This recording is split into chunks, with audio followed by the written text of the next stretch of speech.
यही सगुन फल दूसर नाही, यही सगुन फल दूसर नाही। सगुन शब्द आया है। सगुन का अर्थ होता है मंगल। होता है कि नहीं? कहते नहीं भाई बहुत शुभ सगुन हो गया है, अब तो मंगल ही मंगल है? भगवान राम कहते हैं भरत के समान मुझे संसार में कोई प्रिय नहीं। ये मानस की अर्धाली है, चौपाई है प्यारे। ये मेरे लिए सगुन है भरत। जिस घर में कर्म करने वाला बेटा पैदा हो जाता है वो घर के लिए सगुन बन जाता है। जो माँ बाप को कर्म करने वाले, कर्तव्य करने वाले, कर्तव्य पथ पर चलने वाले बेटे प्राप्त हो जाते हैं, संतान प्राप्त हो जाती है, वो माँ बाप के लिए वो संतान सगुन बन जाती है। जिस घर में बहू कर्म करने वाली आ जाती है, कर्तव्य पारायणता का संकल्प लेकर के प्रवेश कर जाती है, उस घर की वो बहू सगुन बन जाती है। इसलिए मैं कहता हूं कि जीवन में तुम सगुन बनो और अच्छा कर्म करने पर ही तुम सगुन बन पाओगे। इसलिए कर्म बिगड़ना नहीं चाहिए। भरत जी के द्वारा आद्योपांत जन्म से लेकर के स्वधाम गमन लीला तक का जो चरित्र है भरत का, कोई माई का लाल बता दे कि भरत का कर्म यहां बिगड़ गया। भरत जी ने हर क्षण हर पल अपने कर्म को सुधारा है।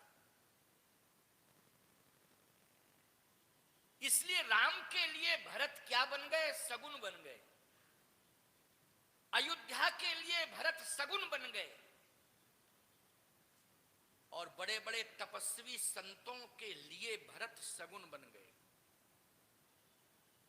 ऐसा भरत का चरित्र है, साधारण चरित्र नहीं।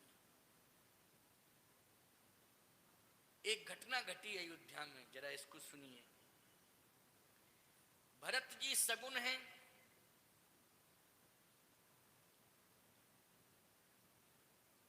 लेकिन प्यारे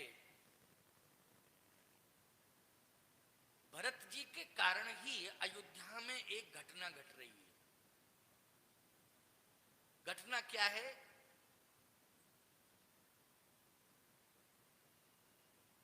महाराज दशरथ आज बैठे बैठे सोच रहे हैं, सिंहासन पर बैठे बैठे सोच रहे हैं कि राम, लक्ष्मण, भरत, शत्रुघ्न, इन चारों पुत्रों के का विवाह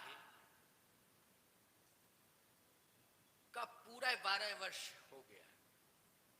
12 वर्ष पूर्ण हुआ है। ये 12 साल बाद महाराज दशरथ के मन में बात आ रही है। 15 वर्ष के राम जी थे जब विवाह हुआ था, और जब वन श्री रामभद्र जी गए तो 27 वर्ष के थे। तो विवाह और वन के बीच के जो वर्ष हैं वो कितने? 12 वर्ष हुए कि नहीं? पूरे 12 वर्ष। हम लोग इस घोर कलिकाल में 12 साल का युग मानते हैं। 12 साल का क्या मानते हैं? युग मानते हैं। 12 साल युग, एक युग हो गया 12 साल में। 12 वर्ष पूरे हो गए चारों पुत्रों के विवाह के। राम 27 वर्ष के हो गए। 27 वर्ष में बालिग अवस्था होती है कि नहीं होती है? आप लोग भी अपने बच्चे को जो मालिकाना हक देते हो वो 25 और 30 के बीच में, यानी 27 वर्ष में तो सोच ही लेते हो कि नहीं अब तो देना ही चाहिए, जिम्मेवारी देना चाहिए, और जिम्मेवारियां आप देने शुरू कर देते हो। महाराज दशरथ ने भी सोचा कि राम की इतनी ज्यादा जनप्रियता बढ़ रही है अयोध्या में कि इन कानों से यही सुनने को मिल रहा है कि राम जैसा तो कोई है ही नहीं। तो जब राम जैसा कोई नहीं है, 27 वर्ष की अवस्था राम की हो चुकी है, तो मैं यही निर्णय लेता हूं कि राम को युवराज बना दिया जाए। जब राम युवराज बन जाएगा तो अयोध्या का भविष्य पूरी तरह से सुरक्षित हो जाएगा। और मेरी उम्र 60,000 वर्ष की हो चुकी है, तो 60,000 वर्ष की आयु भी बहुत होती है। अब राम को युवराज बनाया जाए, अयोध्या का भविष्य सुरक्षित हो जाएगा। बहुत अच्छी सोच है। अयोध्यावासी क्या चाह रहे हैं? देखिए, जैसे आप सब मेरे सामने बैठे हैं और मैं सिंहासन पर बैठा हूं, यही दृश्य मान लीजिए अयोध्या का है कि महाराज दशरथ सिंहासन पर बैठे हुए हैं और अयोध्या के संपूर्ण नर नारी, अबाल वृद्ध नर नारी सब राज्यसभा में हैं, एक और मंत्रिमंडल बैठा हुआ है। कह नहीं रहे हैं कोई मन में क्या है, मन में क्या है, मन में क्या है? बोले सबके उरे अभिलाष यह, सबके उर, सबके मन में। यहां सबके मन का अर्थ ये भी होगा कि सब में कैकेयी जी भी आ गई, आ गई ना कैकेयी जी, सब में मंत्रा जी भी आ गई। सबके उरे अभिलाष यह,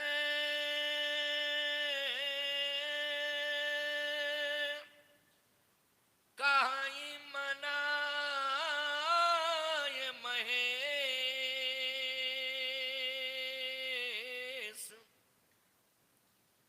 भगवान शंकर का सब स्मरण कर रहे हैं कि हे भगवान शंकर, आप चक्रवर्ती सम्राट महाराज दशरथ की ऐसी मति कर दो कि राम को युवराज बना दे।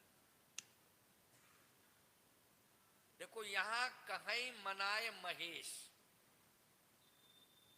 वैसे भैया सगुन के देवता हैं श्री गणेश जी महाराज, बोलो हैं कि नहीं?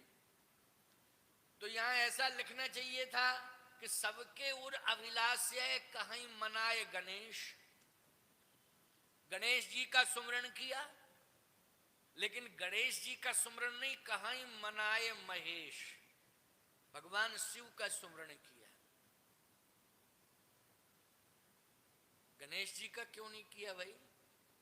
क्या यह भाव है कि गणेश जी बेटा हैं और शंकर जी बाप हैं? इसलिए अयोध्यावासी ऐसा तो नहीं सोच रहे हैं कि बाप का बेटे का कौन करे, डायरेक्ट बाप से ही लिंक है हमारी। महेश, बात यह है कि राम जी के राज्याभिषेक में भगवान शिव की विशेष उपस्थिति होनी चाहिए और भगवान शिव की विशेष कृपा होनी चाहिए, भगवान शिव का विशेष योगदान होना चाहिए। क्यों? संपूर्ण देवताओं के ईश हो सकते हैं गणेश, बोलो भाई, लेकिन राम के ईश नहीं हो सकते हैं गणेश। राम के ईश तो महेश ही हो सकते हैं। बोलो भाई, राम के ईश कौन है? जल्दी बोलो। महेश है, गणेश नहीं है। लेकिन देवताओं के ईश कौन है? गणेश। इसलिए आज राम के जो ईश हैं महेश, वो कृपा कर दें और वो चाह लेंगे तो निश्चित है, क्योंकि राम को सत्ता से कोई लेना देना नहीं। इस बात को अयोध्यावासी 12 वर्ष में समझ चुके हैं, राम जी के क्रियाकलाप को देख करके, कि राम को संपत्ति से कोई मोह नहीं है, राम को सत्ता से कोई लालच नहीं है, सिंहासन के प्रति राम का कोई आकर्षण नहीं है।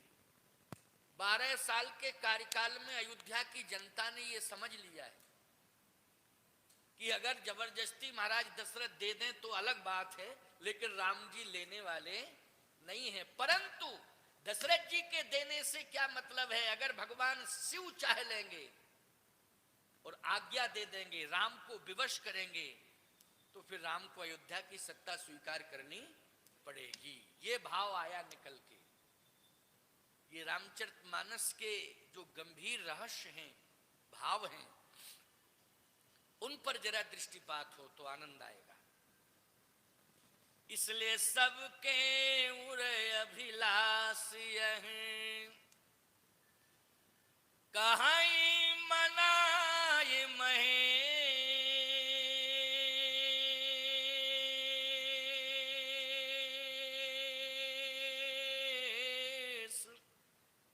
आप अछत जुबराज पद, राम ही देव नरेश। अब थोड़ा थोड़ा सा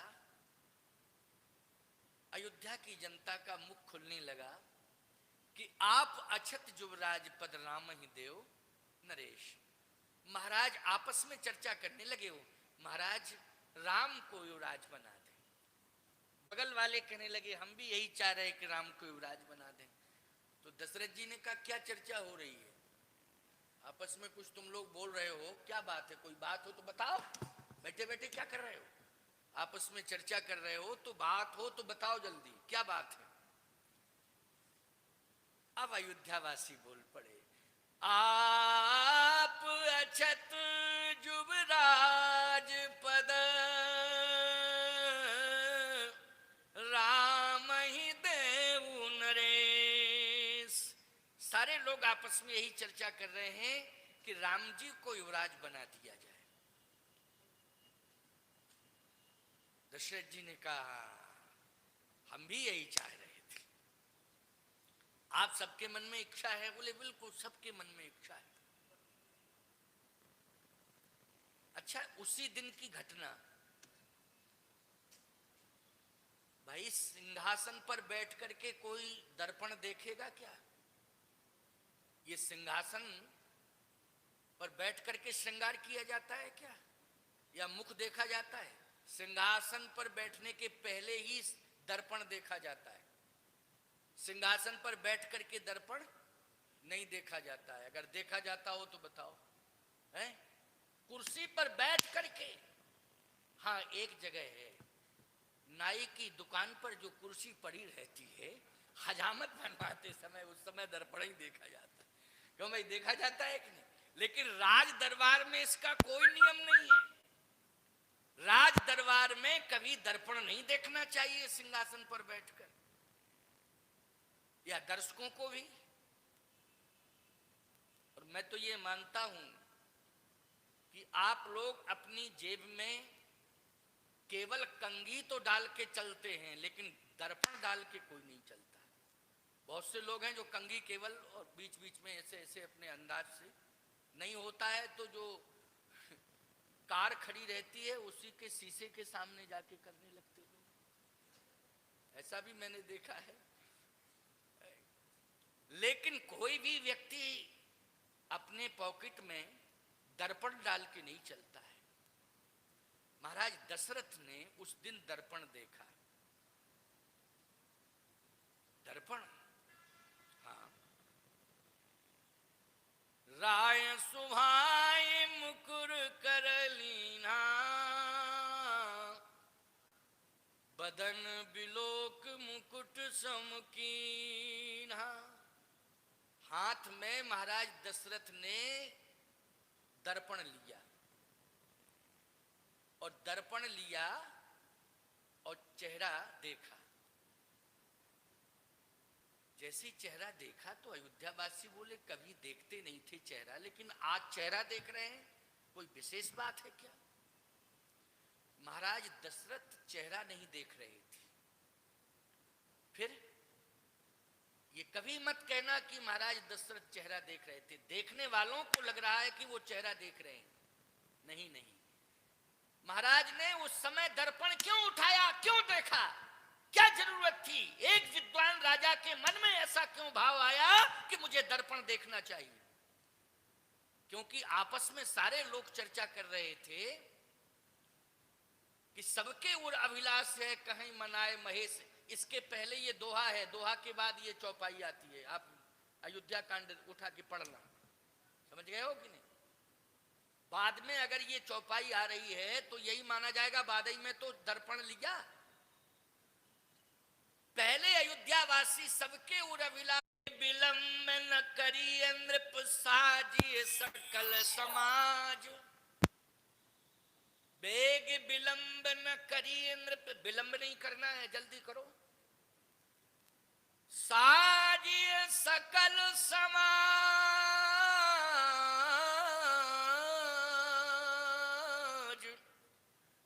सुदिन सुमंगल तवहीं जब राम होए जुर राज।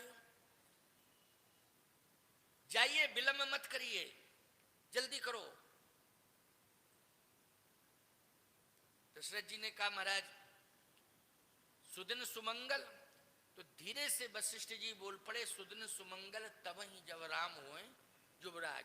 तो इतने धीमे बोले सुदिन सुमंगल तवहीं कि दशरथ जी सुन ही नहीं पाए कि तवहीं कह रहे कि अबहीं कह रहे। ये समझ ही नहीं पाए कि अबहीं बोल रहे हैं कि तवहीं बोल रहे हैं, क्या बोल रहे हैं, और तुरंत दौड़ पड़े महाराज दशरथ। गुरुदेव की आज्ञा मिल गई, गुरुदेव की आज्ञा मिल गई, गुरुदेव की आज्ञा मिल गई।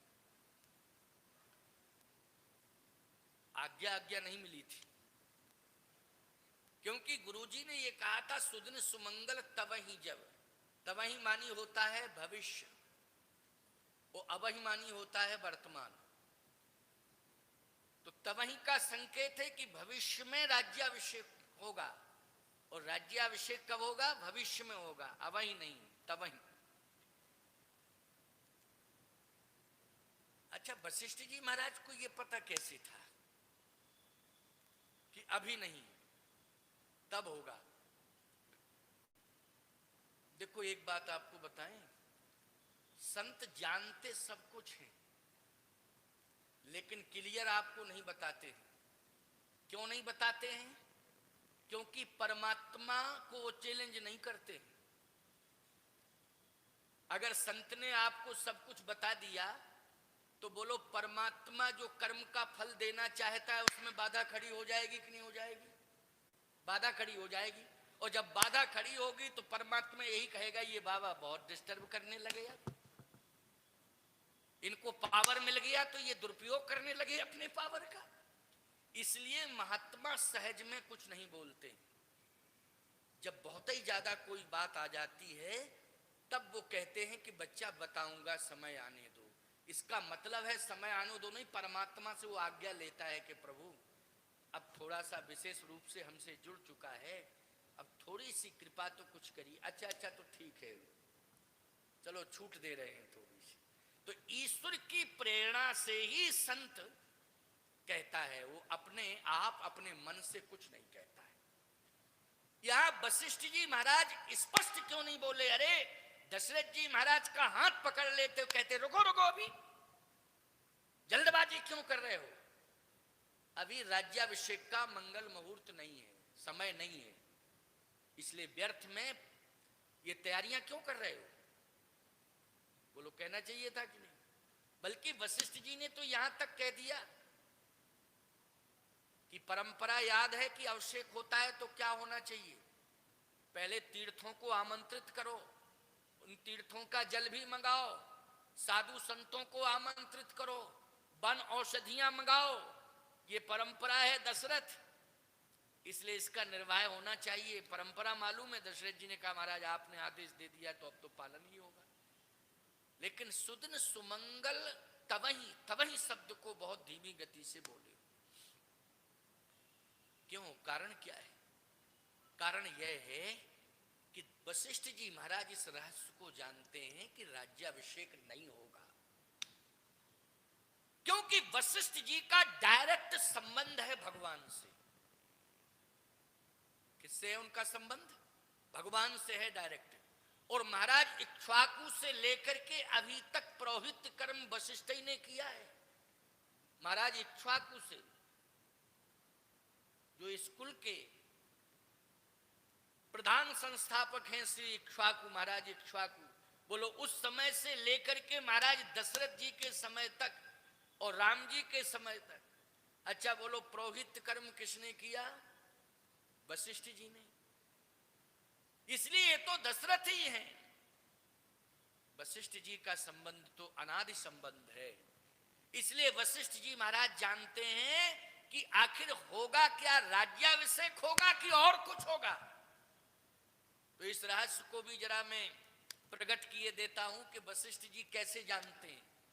कोई रामायण का प्रमाण है कि वशिष्ठ जी ऐसा जानते हैं, इसकी कोई पुष्टि हो रही हो? तो इसकी पुष्टि हो रही है। भगवान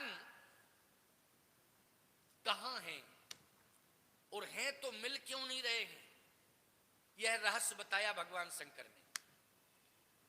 हरि व्यापक सर्वत्र समाना, ओ प्रेम ते प्रगट होई मैं जाना। भगवान प्रेम से प्रकट होते हैं ये मैं जानता हूं। भगवान कहां नहीं है, सब जगह हैं, लेकिन प्रेम से प्रकट होंगे। ये रहस्य किसने बताया? भगवान शंकर ने। जब शंकर जी ने ये रहस्य बताया तो वशिष्ठ जी मौजूद थे वहां। संपूर्ण देवता, इंद्र आदि संपूर्ण देवता वहां उपस्थित थे। महात्मा जितने भी थे वो भी सब उपस्थित थे। इसलिए जय जय सुरनायक जन सुखदायक प्रणति पाल भगवंता। बोलो सामूहिक रूप से सबने प्रार्थना की थी कि नहीं? और जब सामूहिक रूप से सबने प्रार्थना की तो उसी समय भगवान बोल पड़े, जन डर पहु मुनि सिद्ध सुरेशा, और तुम ही लाग धरि हो नर भेसा। असुर मार था पहि सुरन राखे निज श्रुत सेतु, जग विस्तार विसद जस राम जन्म कर हेतु। असुर मार, असुरों के वध के लिए मैं आऊंगा। और वो लोग उस समय जब आश्वासन दे रहे थे तो वशिष्ठ जी थे कि नहीं थे? सुन रहे थे कि नहीं? जन डरपौ मुनि सिद्ध सुरेशा। इसलिए वशिष्ठ जी बोलो मौजूद हैं कि नहीं?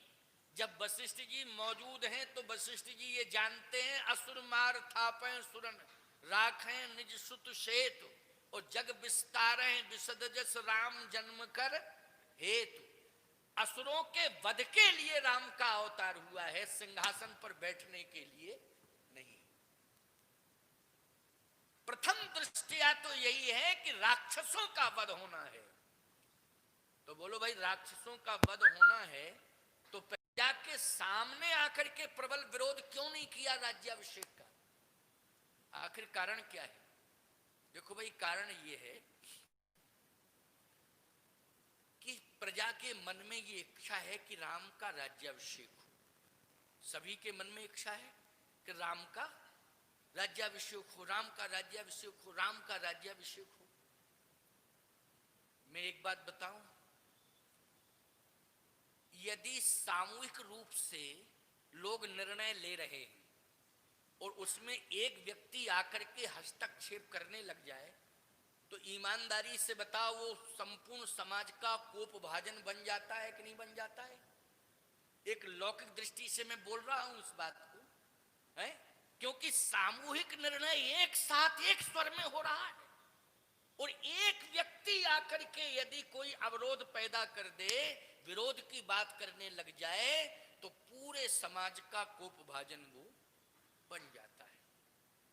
और समाज का कोप बहुत बड़ा कोप होता है प्यारे। समाज का कोप बहुत बड़ा कोप होता है। यदि उस कोप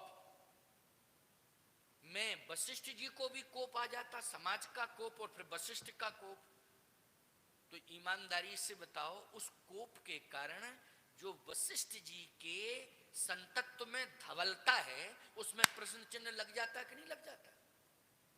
बोलो भाई लग जाता प्रश्न चिन्ह। क्योंकि वो तो महात्मा का कोप और पब्लिक का कोप आमने सामने आ जाए तो वो विभत्स रूप धारण कर लेता है। और एक बात बताएं, लोग फिर यही कहते हैं, अरे भाई संसार के सामान्य मनुष्य हैं, यदि कर रहे थे महात्मा को तो सोचना चाहिए था, साधु को तो सोचना चाहिए। ये कैसे साधु हैं, इन्होंने सोचा ही नहीं कुछ। समस्या तो इस बात की है, बात तो यही है प्यारे। सावधान,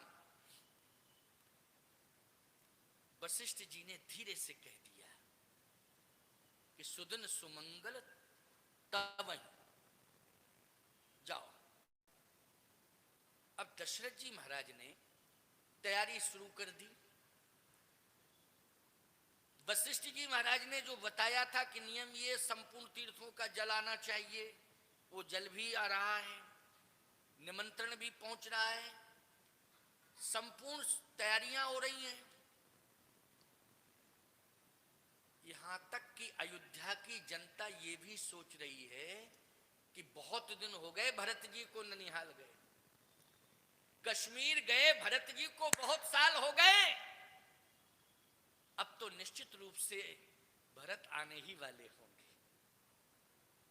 ये अयोध्या की जनता सोच रही है, दशरथ जी नहीं सोच रहे हैं। ये कौन सोच रही है? अयोध्या की जनता सोच रही है कि भरत जी आने ही वाले होंगे, क्योंकि इतना बड़ा उत्सव है। भगवान राम भी सोच रहे हैं। क्या सोच रहे हैं? राम ही बंधु सोच दिन राती,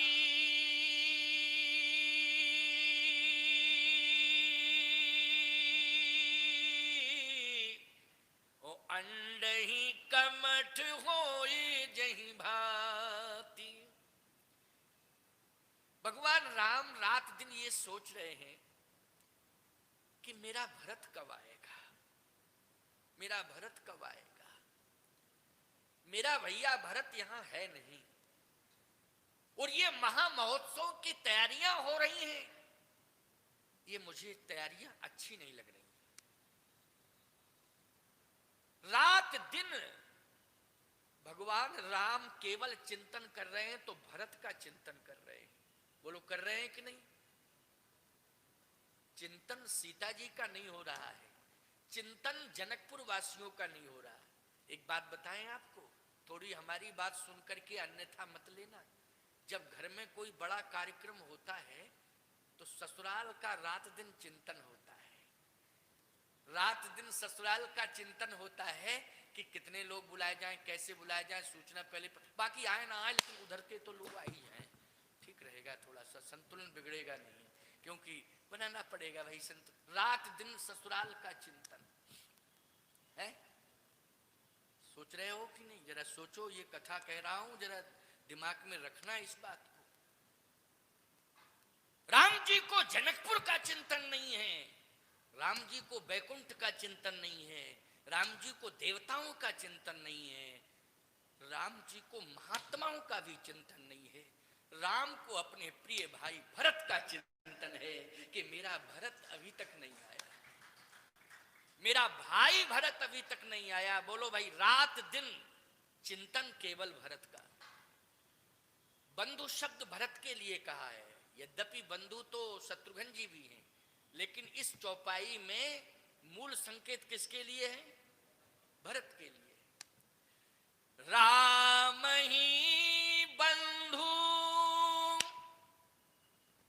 इसके पहले की अर्धाली है, भरत सरसा प्रिय को जग माही,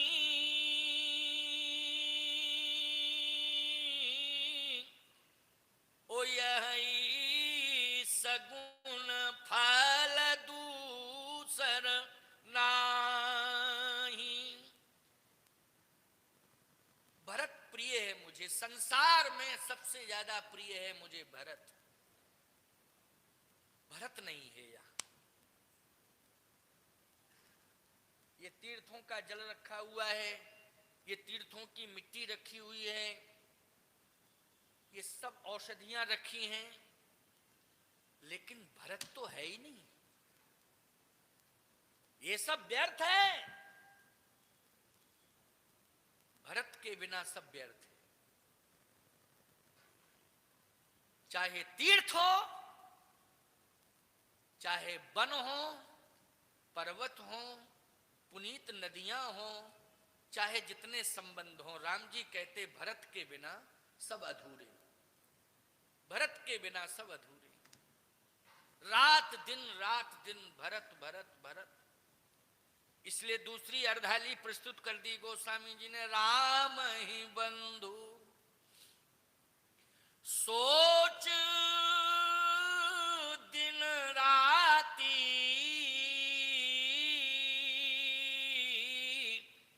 ओ अंधही कमठ होई जही भांति। जन्मेक संग सब भाजी। अब सब आ गए, भरत के बाद आए सब। क्यों आए कि नहीं? भरत के बाद ही लक्ष्मण आए और भरत के बाद शत्रुघ्न आए। आए कि नहीं आए?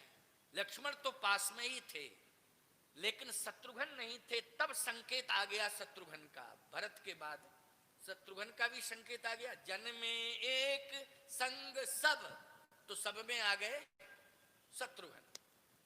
जन में एक संग सब भाई, भोजन शयन के लिए लड़काई। लेकिन भाइयों के बाद अब ससुराल याद आई। भाइयों के बाद अब क्या याद आई?